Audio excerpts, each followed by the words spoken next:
साल 2023 की शुरुआत हो चुकी है और इसके साथ साथ तमाम राजनीतिक दल भी अब पूरी तरह से चुनावी मोड में आ चुके हैं, क्योंकि 2024 में लोकसभा का चुनाव होना है। बीजेपी की क्या कुछ तैयारियां हैं और क्या कुछ बीजेपी अब प्लानिंग करने वाली है, इसको लेकर हमारे साथ यूपी बीजेपी प्रदेश अध्यक्ष भूपेंद्र चौधरी जी, उनसे बात करते हैं। 2023 को लेकर क्या कुछ प्लानिंग है, क्या कुछ तैयारियां चुनाव को लेकर की जाएंगी?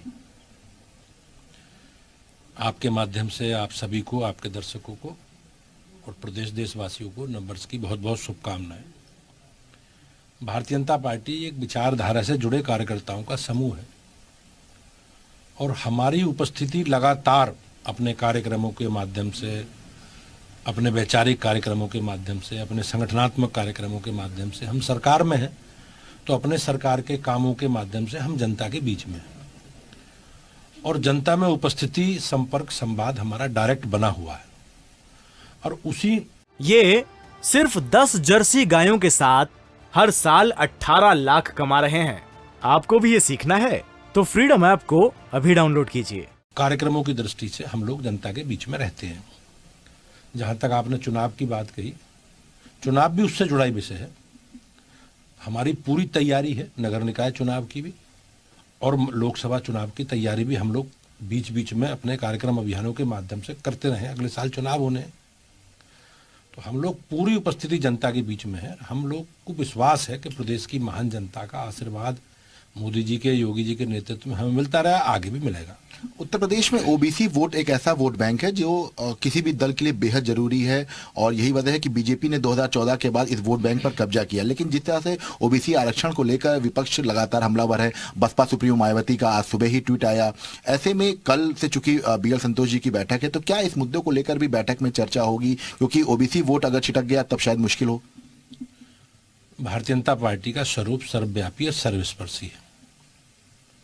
पिछड़े वर्ग को लिए राजनीतिक प्रतिनिधि देने का मामला हो या उनके उत्थान से जो भी विषय हो, वो उत्तर प्रदेश की, देश की सरकार ने किए हैं। आपने देखा होगा पिछड़े वर्ग आयोग को संवैधानिक दर्जा देने का काम भारत सरकार ने किया है। आज उत्तर प्रदेश में सर्वाधिक विधायक पिछड़े वर्ग के भाजपा के हैं, सर्वाधिक सांसद भाजपा के हैं, सर्वाधिक संगठन में हमारे लोग पिछड़े वर्ग। तो हमारा जो स्वरूप है सबको साथ लेकर चलने का, उस स्वरूप के संकल्प के साथ भाजपा आगे बढ़ रही है। लोग जहां तक समाजवादी पार्टी और बहुजन समाज पार्टी के लोग, उनके एजेंडे में समाज नहीं है जी।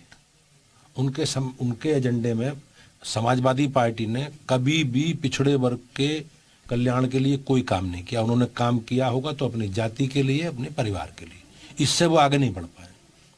बहुजन समाज पार्टी में भी उन्होंने भी अपनी बिरादरी और अपना समाज और अपना घर, इसके अलावा कुछ नहीं कर पाए। भारतीय जनता पार्टी ने सबके लिए काम किया है।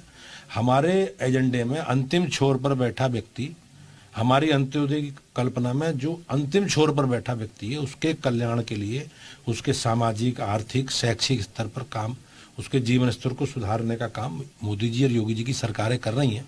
उसी संकल्प के साथ हम लोग आगे बढ़ रहे हैं। कल बीएल संतोष जी आ रहे हैं, 2 दिन तक लगातार बैठकें होंगी, क्या कुछ एजेंडा रहेगा? हमारी पार्टी के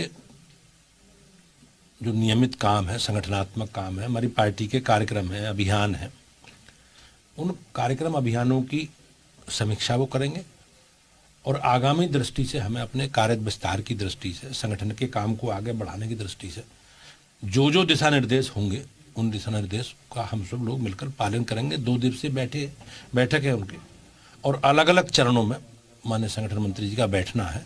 तो उनका एक रूटीन प्रवास है और पिछले बार भी वो आए थे। जितने भी संगठन के राज्य हैं, राष्ट्रीय पदाधिकारी के नाते उनका में प्रवास एक बार जरूर होता है।